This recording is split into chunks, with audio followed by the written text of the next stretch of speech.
जपणारे हात, गाव उंच उडतं जेव्हा मिळते योग्य साथ. फाउंडेशनची दाखवली विकासाची सोनेरी वाट. धन्यवाद. शाळेच्या वतीने मनापासून स्वागत. नंतर मी सादर आमंत्रित करते श्याम माळी सरांना. सर्वप्रथम सर्वांना नमस्कार आणि नवीन वर्षाच्या शुभेच्छा. मी माझं इंट्रोडक्शन देतो. मी श्याम माळी. सध्या चार्टर्ड अकाउंटन्सी म्हणून कोर्स आहे. तुम्हाला किती माहीत किती नाही मला माहीत नाही, पण मी त्याच्या फायनल लेवलला आतापर्यंत आलेलो आहे आणि यावर्षी माझी एक्झाम आहे. तर होप एक्झाम चांगली जाईल. तर तुम्हाला मार्गदर्शन द्यायचं म्हणलं तर काही गोष्टी अशा आहेत. हे बघा, सर्वांनी फाउंडेशनबद्दल बोलले आणि शिक्षकांबद्दलही बोलले आमचे सर्व मेंबर्स. तर मी आता तुमच्या लेवलला येऊन बोलणार आहे की तुम्हाला काय गरज आहे.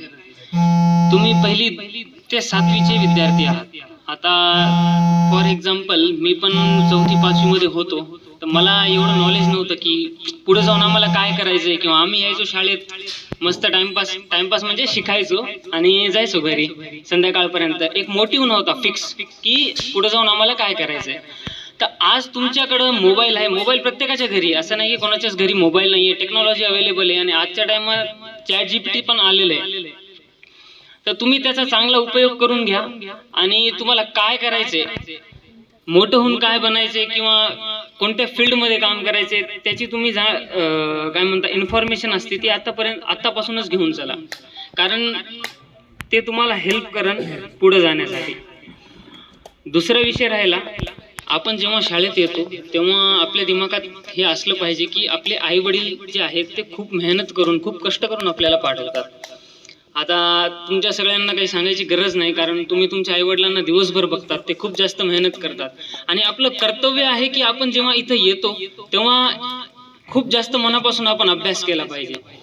कारण एका फॅमिलीमध्ये जर कोणी शिकलं ना तर त्याची जी येणारी पिढी असते ना ती पिढीच बदलून जाते. म्हणजे कोणाला शेतात काम असं नाही, असं मी काय म्हणा नाही की शेतात काम करणं म्हणजे छोटे किंवा मोठे काम कोणतं छोटं मोठं नसते, पण येणाऱ्या पिढीला जे आपण समजा आज तुम्हाला शिक्षकांचं जे मार्गदर्शन आहे ते भेटत आहे, परंतु असे खूप विद्यार्थी आहेत ज्यांना शिक्षकांचं मार्गदर्शन नाही किंवा त्यांच्या घरच्यांचं मार्गदर्शन नाही.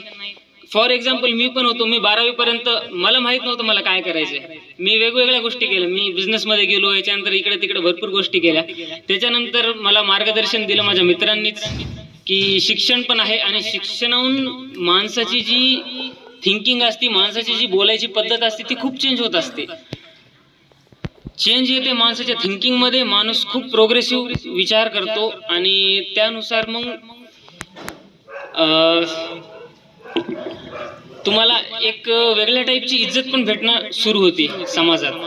तर एवढंच म्हणणं आहे माझं की तुम्ही पण आता एक 5वी 6वी 7वी पर्यंत तर आलाच आहात, तर एक विचार करणं चालू करा की आपल्याला लाईफमध्ये काय करायचं आहे. आणि शिक्षकांना पण ही माझी विनंती आहे की त्यांना वेगवेगळे जे टर्म्स असतात. आता एक कॉमन सीन कसा झाला आहे आपल्या ह्याच्यात की 10वी नंतर मला सायन्सच घ्यायचं आहे, तर फक्त सायन्स नाही आहे. सायन्स व्यतिरिक्त भरपूर अशा स्ट्रीम आहेत, तिथं तुम्ही खूप काही करू शकता. म्हणजे तुमच्या आणि आजच्या टायमात सोशल मीडिया आलाय, तर सोशल मीडियावर पण तुम्ही पुढे जाऊ शकता. असं काही नाहीये, तुम्ही जिथं काम करताना तिथं तुमची ग्रोथ होणारच आहे. ग्रोथ सगळ्यात जास्त इम्पॉर्टंट आहे आणि ग्रोथवर लक्ष ठेवा. बस एवढं बोलून मी माझं जे आहे वक्तव्य ते संपवतो. जास्त वेळ घेणार नाही, कारण आल्या मला कळालं सगळेजण म्हणले आता हे किती वेळ बोलतात. ठीक आहे, थँक्यू.